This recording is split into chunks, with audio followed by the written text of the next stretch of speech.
I bought the cheapest airbrush and compressor kit on Amazon to see if it's good enough for what most people use an airbrush for: priming and getting base colours onto big projects.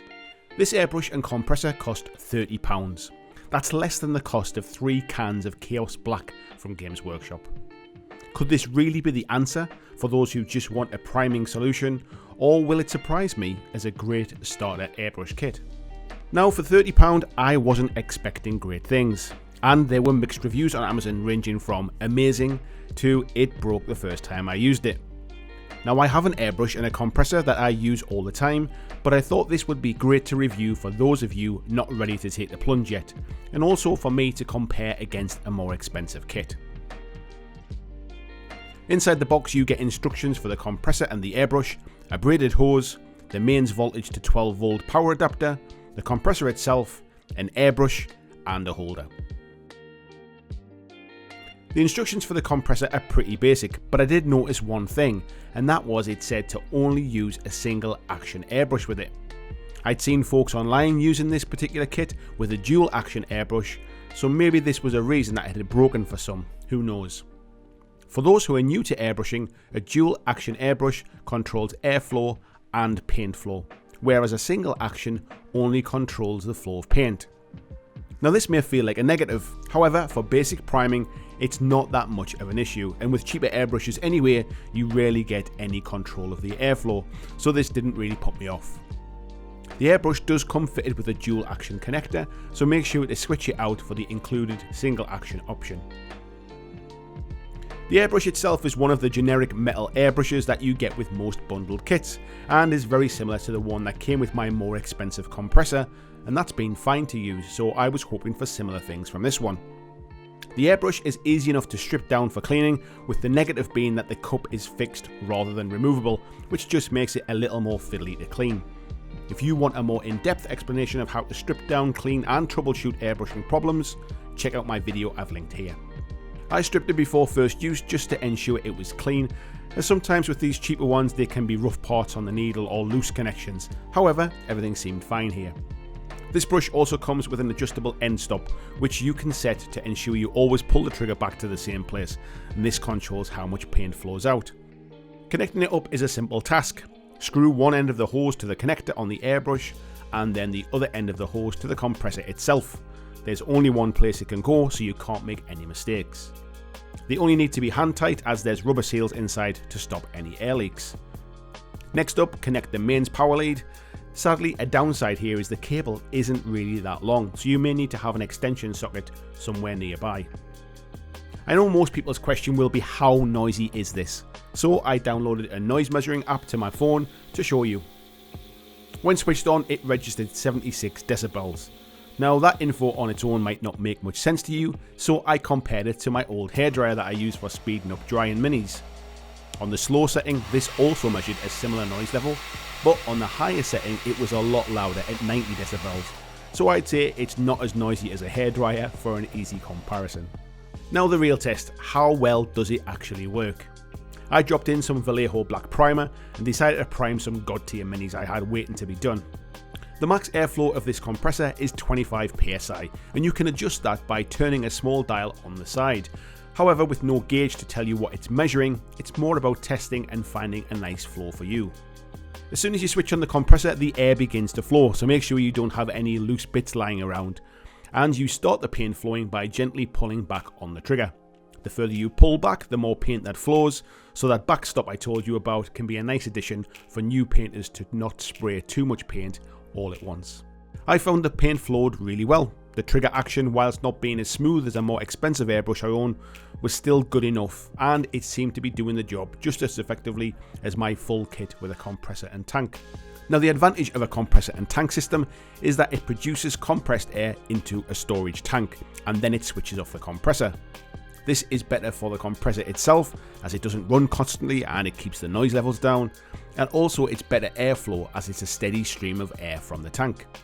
With these compressors, they have to run constantly to produce air, and with that you feel the pulse in the hose. For priming and basic airbrushing, it's not really an issue.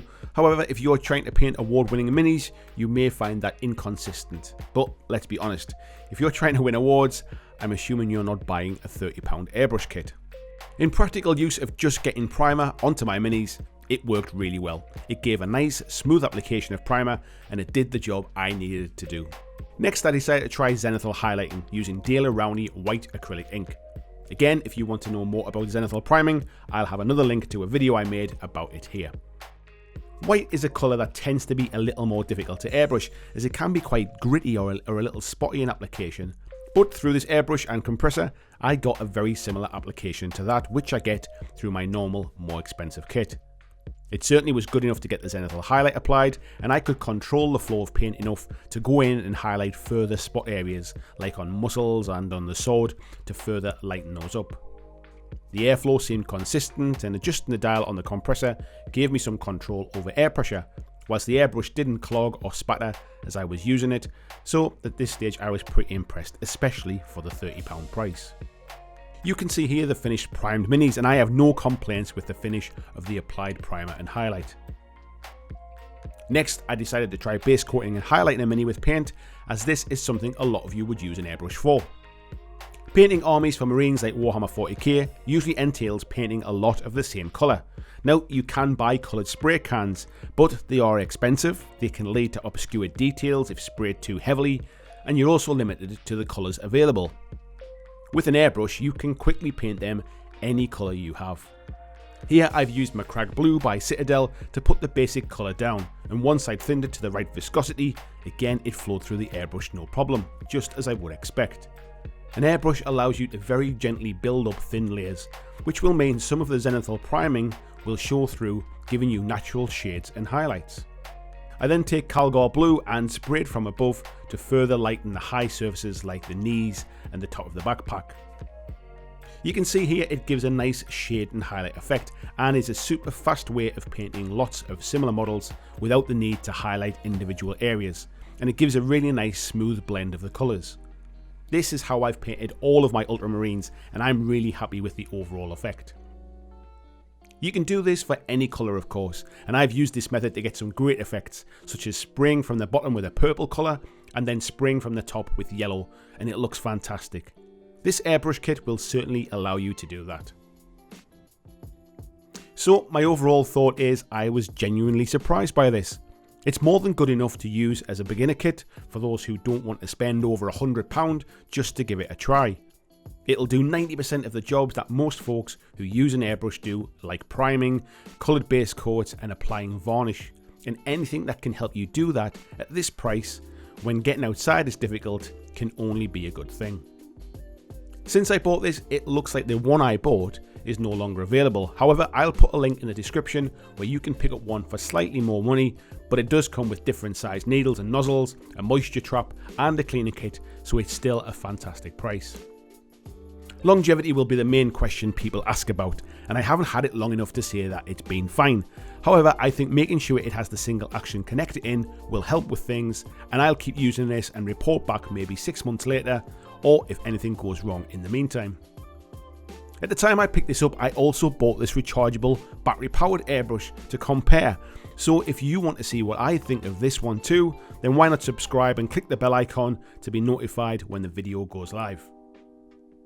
I just want to clarify that I was not sent this item for review, I purchased it myself, and this is an honest, impartial opinion, and the link in the description is through my affiliate scheme where I do make a small commission should you purchase through it.